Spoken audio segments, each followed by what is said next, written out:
What is that stench? Smells like the devil's outhouse. Tom and Ed held their noses every time they passed the old farmer's place. Behind Charles's cabin, a massive heap of manure and straw rose higher than a man, steam curling off its surface. Charles drove his pitchfork deep, threading coils of copper pipe through the rotting core. He worked the pipe joints tight with heavy gloves, deaf to the names they shouted at his back. He's lost his mind, piling dung like it's gonna turn into gold. But when the first hard frost settled in, that pile of waste began to throw off a steady, impossible heat. Even his dog curled against the warm base, nose buried in the steam.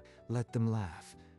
They'll see soon enough. The heap steamed on, a slow burning secret that the town couldn't yet smell the value of. Charles threaded the last copper coupling, sealing the pipe against the cabin's outer wall. Hey, Charles, is that a new plumbing system for your outhouse? He almost pitied them. They saw filth where he saw fuel. A brief, unbidden memory. A younger man in a sterile room, glass beakers glinting under cold light. Then it was gone. Just him, the heap, and the pipes disappearing into the frozen ground. Never figured a man could get so attached to a dung heap. Charles didn't answer. He tested the valve one last time, feeling the faint vibration of water waiting inside. That night, the first real snow came, thick, silent, and relentless. Go ahead and laugh.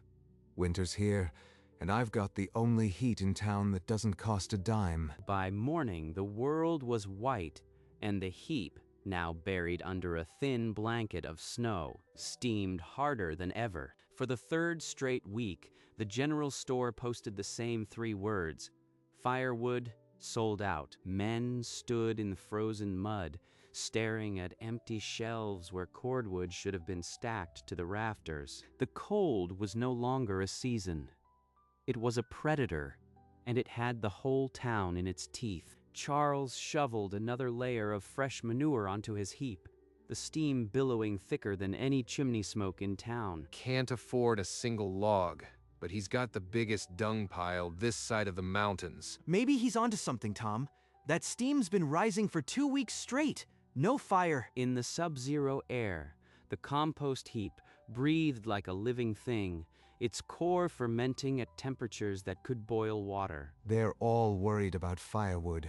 I'm just waiting for them to see what rotted straw can do. By week's end, some cabins stood dark and cold, their occupants huddled beneath every blanket they owned.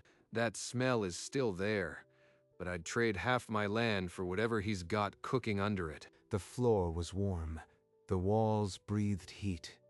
Outside, a blizzard could howl, but in here, it was just the dog snoring and the stew bubbling. Beneath the floorboards, the dark water coiled through the pipes, carried the breath of the heap into every corner. He cooked a stew from dried vegetables, his cabin so warm he'd unbuttoned his coat hours ago. 3 miles into town, the miller's cabin held a different kind of steam.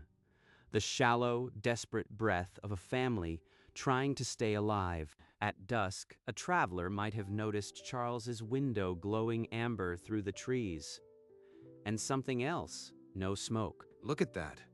No smoke, Ed. Not a wisp.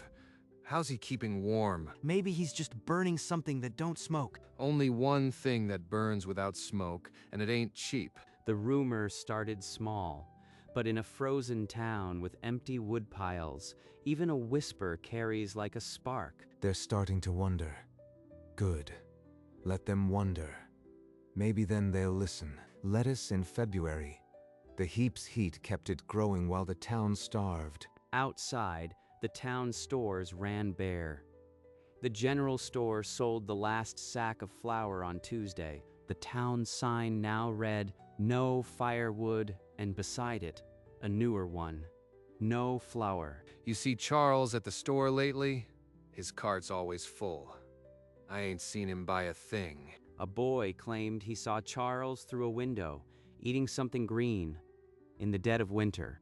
He knew the whispers would grow, but he wouldn't let the cold dictate what he ate. Greens, in this weather, the man's got a way to grow food, and he ain't sharing. The town was down to hardtack and salt pork. Children's cheeks hollowed. Charles forked another barrow of steaming manure, his breath misting in the glow of the heap. He had enough, for now, but the town was running out of time. In a cabin on the town's edge, William and Anna were running out of time. We've got 2 days of food left, Anna. Maybe 3. But William, he's strange. They say he grows things in the dead of winter. Strange or not, he's got food. We've got nothing but our hands to trade. She looked at the frost on the walls. We'll die here if we don't. Anna pulled her mother's silver locket from her neck. Their last precious thing. They bundled into every scrap of clothing and pushed out into the white. The snow swallowed them to their knees.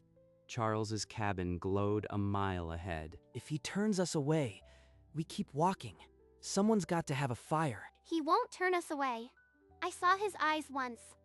He's not lost. Just waiting. They stood on the step, shivering, the door glowing with warmth just inches away. Mr. Charles, we mean no harm. We've come to trade what we have. The general store's in town. I don't sell anything here. Please. We have a locket, silver. Just a little food. Anything warm?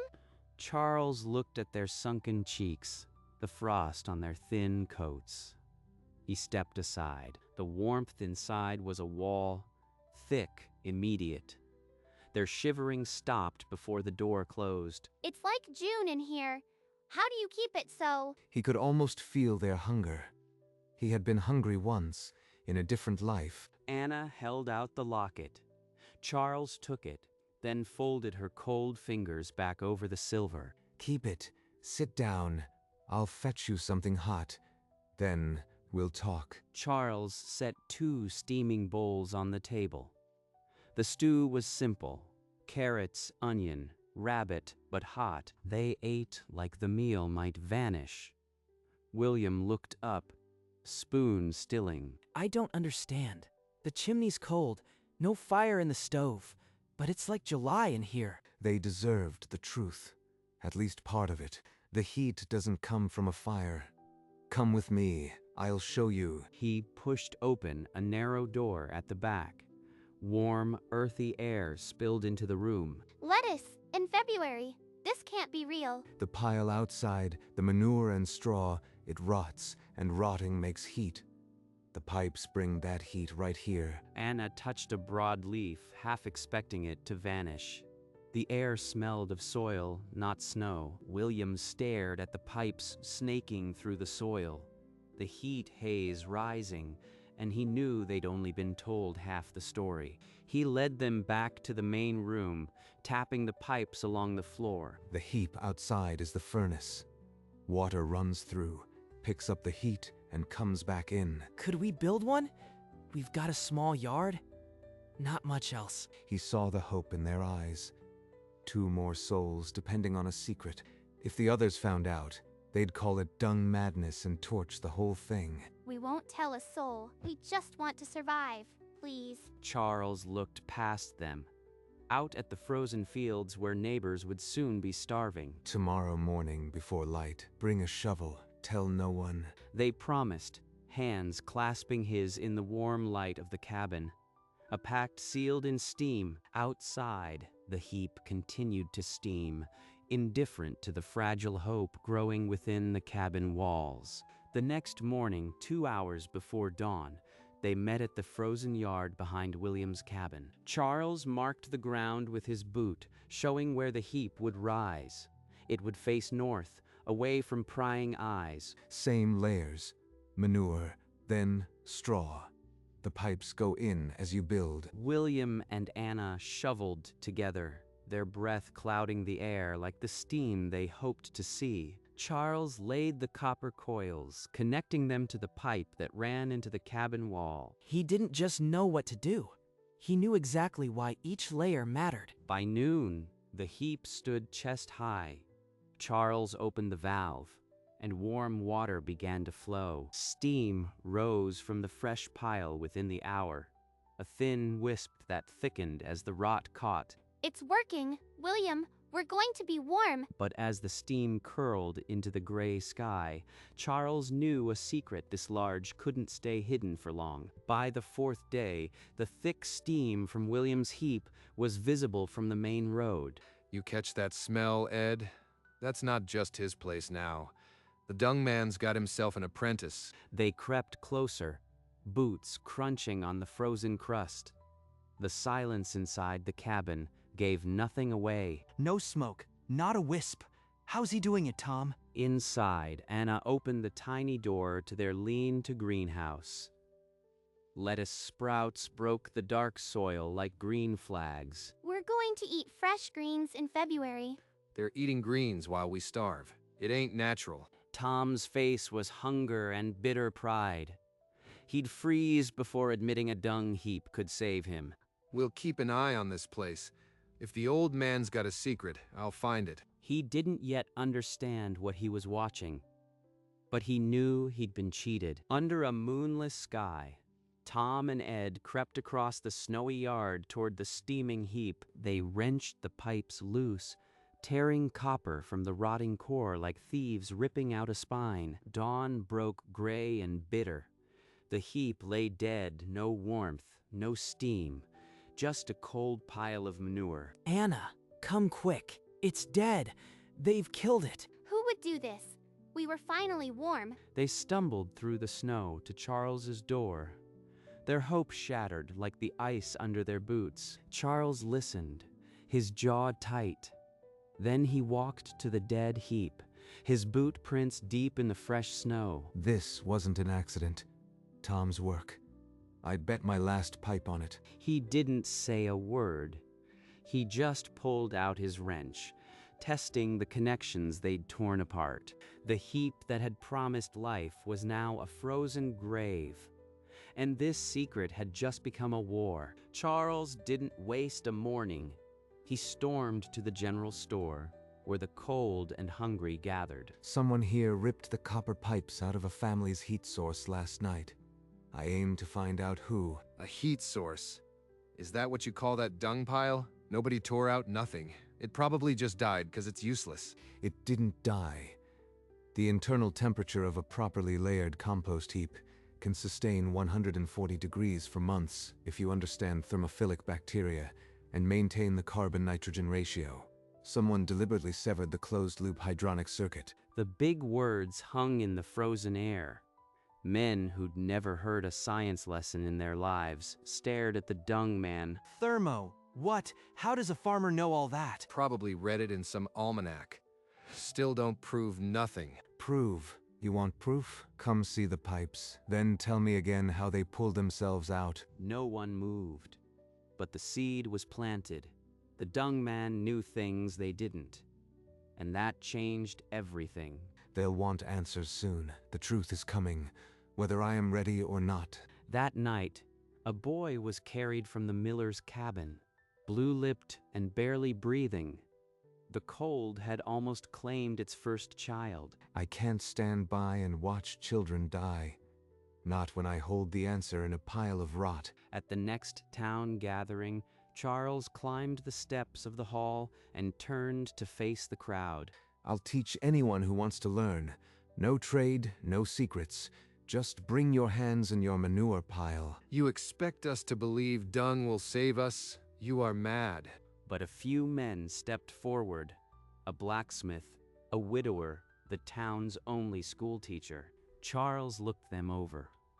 3 souls who'd rather swallow their pride than bury their children. Tomorrow, sunrise, at my yard. We'll build your first heap. As he walked away, Charles felt the weight lift. The secret was no longer his, and strangely, that felt like freedom.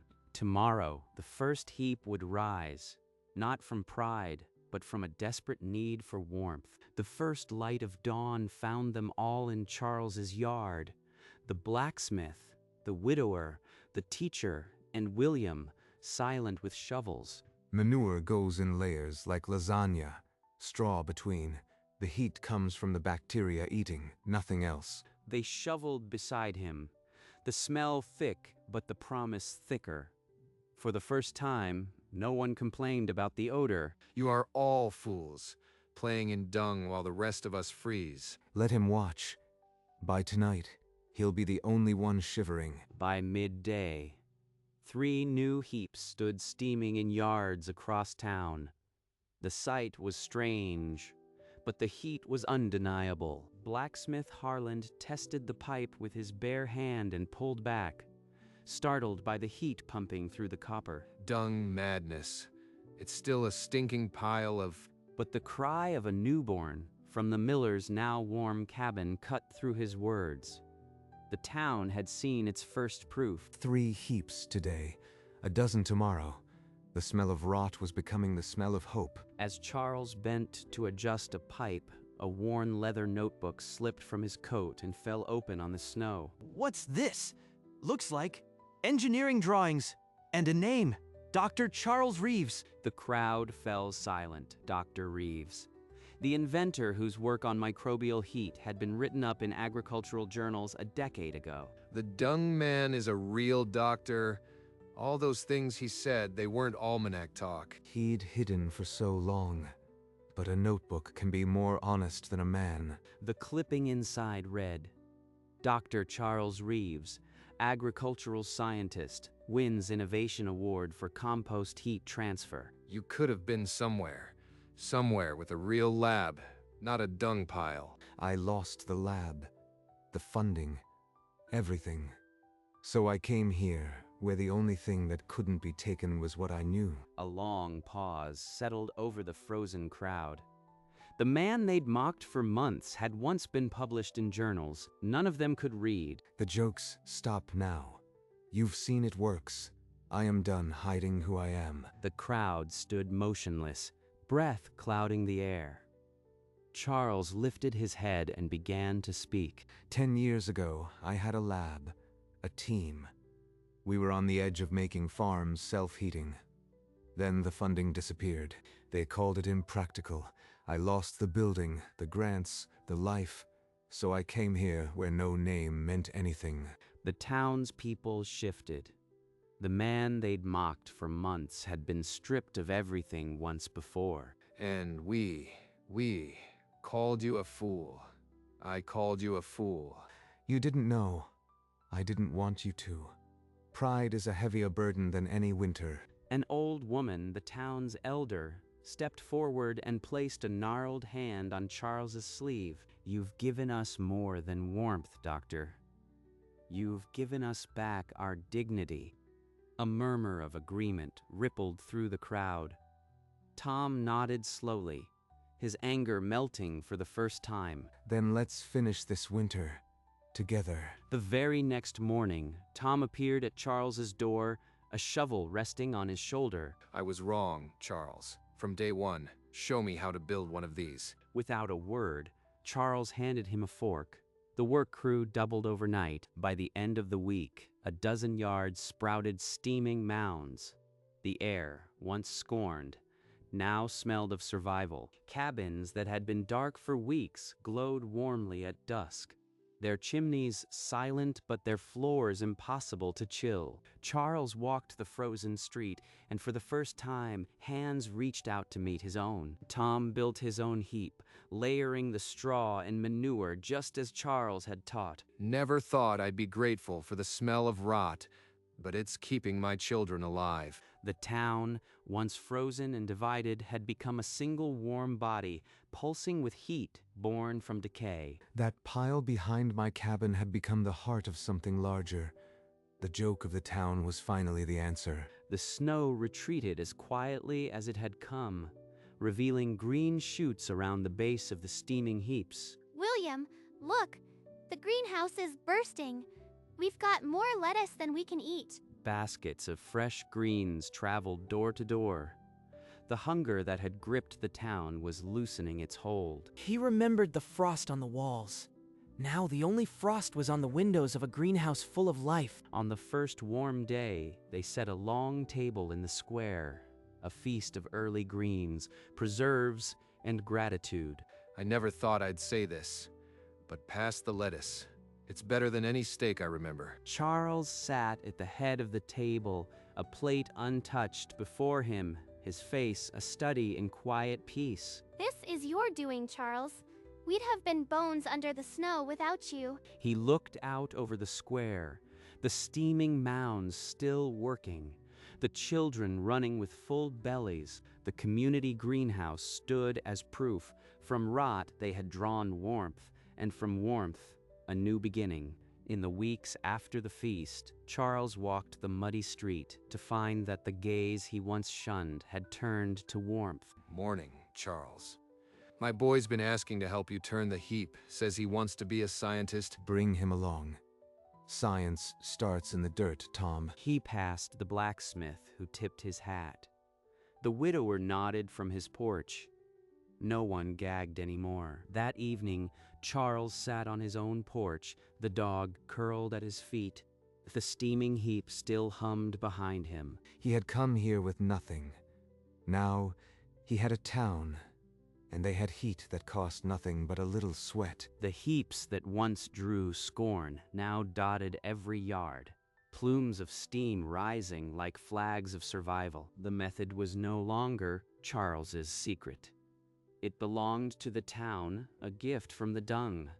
A gift from the dung man they'd learned to love. He leaned back, eyes on the stars, and let the warmth of the rotting pile behind him fill the silence. The wind carried no stench now, only the promise of another green spring. Inside the greenhouse, the air was thick with life.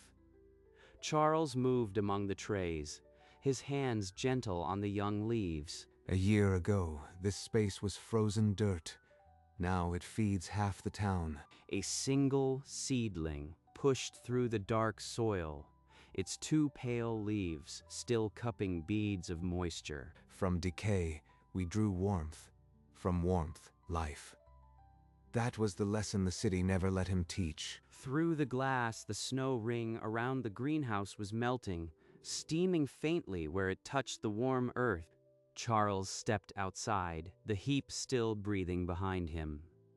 The dog lifted its head, then settled back into the warm steam. They had gagged at the smell, but that smell meant survival.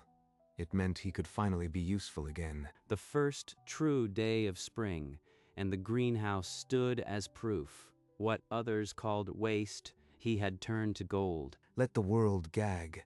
The smartest thing he ever did smelled like a barn. And in the quiet of that spring morning, the green shoots rose from a snow-ringed greenhouse, warmed by rot, and Charles Reeves finally felt at home. The story of Charles Reeves did not end with the thaw.